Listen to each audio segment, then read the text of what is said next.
Assalamualaikum warahmatullahi wabarakatuh. Alhamdulillahi nahmaduhu wa nasta'inuhu wa nastaghfiruh wa na'udzu billahi min syururi anfusina wa min sayyiati a'malina may yahdihillahu fala mudhillalah wa may yudlil fala hadiyalah. Allahumma shalli ala sayyidina Muhammad wa ala ali sayyidina Muhammad. Kecerobohan dan keteledoran dari kelompok Salafi Wahabi khususnya yang ada di Indonesia ini ternyata mendapat kritik pedas dan juga sanggahan dari Gus Afandi Channel ya. Beliau yang seringkali mengkanter apa yang menjadi pola pikir dan apa yang menjadi statement dari kelompok Salafi Wahabi. Ya, karena menurut pandangan beliau dari berbagai sudut pandang apa yang menjadi pendapat kelompok Salafi Wahabi ini memang selalu merujuk kepada Al-Quran dan hadis di dalam menyikapi sesuatu yang menjadi problem di masyarakat. Untuk selebihnya mari kita simak bersama apa yang menjadi iskalan atau menjadi iktirad dari Gus Afandi Channel untuk sutat-sutat Wahabi sekaligus orang-orang yang sepakat atau yang mendukung dengan para sutat-sutat Salafi Wahabi. Mari kita simak bersama. Hadir kembali untuk mereaksi sebuah video dari Pak Khalid Basalamah yang menantang untuk memberikan dalil maulid. Nggak usah dari Nabi, nggak usah dari sahabat, nggak usah dari tabi'in, tapi minimal dari 4 imam madhab saja. Diturunkan levelnya dari saking yakinnya tidak ada dalilnya. Masalahnya, orang-orang Wahabi, ustadz-ustadz Wahabi yang ada di Indonesia plus 62 ini, mereka itu menganggap dalil yang disampaikan oleh orang lain itu dianggap bukan dalil. Banyak contohnya sudah. Mereka gencar sekali membid'ahkan, bahkan menganggap bid'ah urusan agama, bid'ah urusan ibadah, masalah imsakiyah yang dikerjakan di Indonesia. Katanya tidak ada dalilnya, tidak pernah dicontohkan oleh Nabi dan para sahabat, tidak ada di zaman salaf. Kenyataannya mereka itu gagal paham memahami hadis Rasulullah Shallallahu Alaihi Wasallam jeda. Setelah makan sahur, beliau sudah imsak. Artinya sudah tidak makan, tidak minum, sampai dikumandangkannya waktu adzan subuh, ditegakkannya sholat subuh sekitar 15 menit. Qadrohum sina ayat, yaitu seukuran orang membaca ayat Al-Quran 50 ayat. Kembali lagi ke permasalahan maulid yang dikatakan oleh Pak Khalid Basalamah tidak pernah dikerjakan di zaman Nabi, tidak pernah dikerjakan di zaman sahabat, tidak ada pendapat dari imam madhab. Mari kita bongkar bersama dengan menggunakan hadis Rasulullah Sallallahu Alaihi Wasallam. Oke, selanjutnya kita buka kitab Al-Musnad milik Imam Ahmad bin Hambal atau Musnad Imam Ahmad bin Hambal. Di sini beliau meriwayatkan hadis dari Sayyidina Muawiyah. Jelas kalau orang-orang Syiah tentunya anti sekali, tidak mau terhadap hadis-hadis atau riwayat dari Sayyidina Muawiyah, karena Sayyidina Muawiyah oleh orang-orang Syiah dicap sebagai penentang Sayyidina Ali, bahkan dicap kafir oleh orang-orang Syiah. Di sini haddatsana Ali bin Bahar qala haddatsani Marhum bin Abdul Aziz qala ila akhirih ya.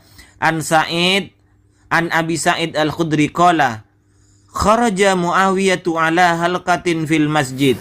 Muawiyah keluar mendatangi halaqah yang ada di masjid. Halaqah, perkumpulan orang yang ada di masjid itu. Faqala, Muawiyah berkata, ma ajlasakum, apa yang menyebabkanmu berkumpul duduk-duduk di sini di halaqah ini? Kata Muawiyah.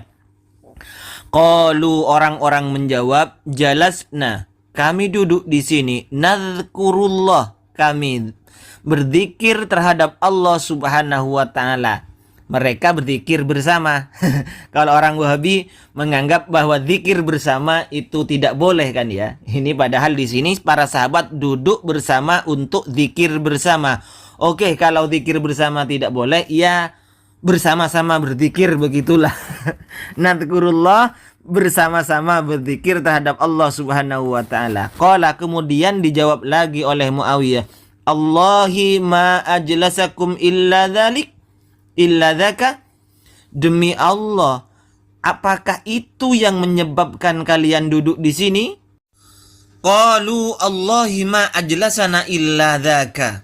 Mereka menjawab terhadap Muawiyah, demi Allah, itu memang yang menyebabkan kami duduk seperti itu, duduk di sini. Kemudian Muawiyah menimpali lagi, qala ama inni lam astahlifkum tuhmatan lakum. Aku menyuruh kalian bersumpah bukan karena aku buruk sangka terhadap kamu. Wa makana ahadun bimanzilati min Rasulillah sallallahu alaihi wasallam aqalla anhu hadisan minni. Bukan pula karena kedudukanku di sisi Rasulullah sallallahu alaihi wasallam lantas selainku lebih sedikit hadisnya daripada aku. Wa inna Rasulullah sallallahu alaihi wasallam kharaja ala halaqatin min ashabihi faqala ma ajlasakum. Sesungguhnya Rasulullah sallallahu alaihi wasallam pernah keluar mendatangi halaqah sahabat-sahabatnya, kemudian beliau berkata, apa yang menyebabkan kalian para sahabat duduk di sini? Qalu, para sahabat menjawab, jalasna, kami duduk di sini Rasulullah.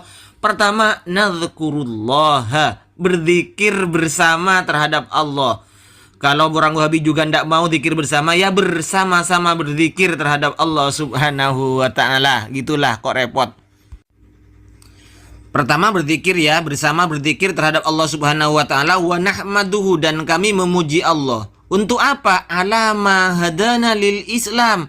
Pertama, karena kami diberi petunjuk, diberi hidayah oleh Allah subhanahu wa ta'ala memeluk agama Islam.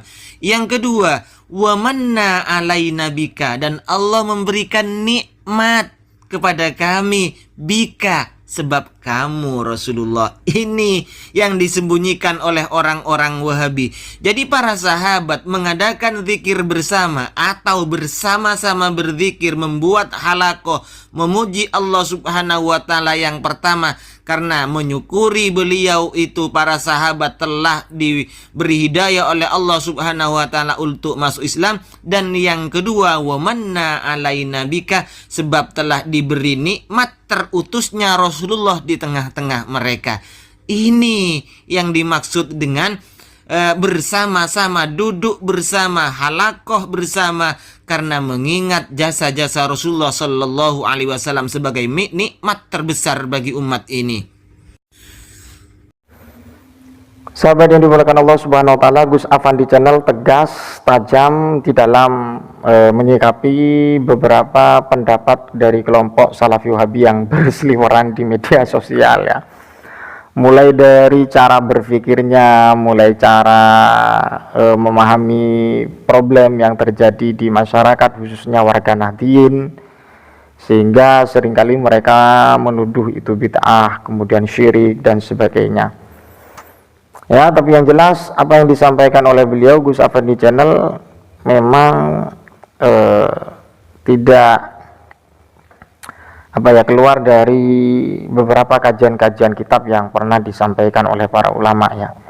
Dari sisi ijra' dan juga tasawur yang disampaikan oleh beliau memang pas untuk memberikan iskal atau iktirad, dan juga sebagai ijabah, sebagai jawaban dari pola pikir kelompok Salafi Wahabi, khususnya ya orang-orang Salafi yang ada di Indonesia ini yang seringkali berseliweran di media sosial. Ya, mudah-mudahan ketar-ketir mereka, dan juga setidaknya mereka dari kelompok Salafi juga memahami apa yang disampaikan oleh Gus Afandi Channel.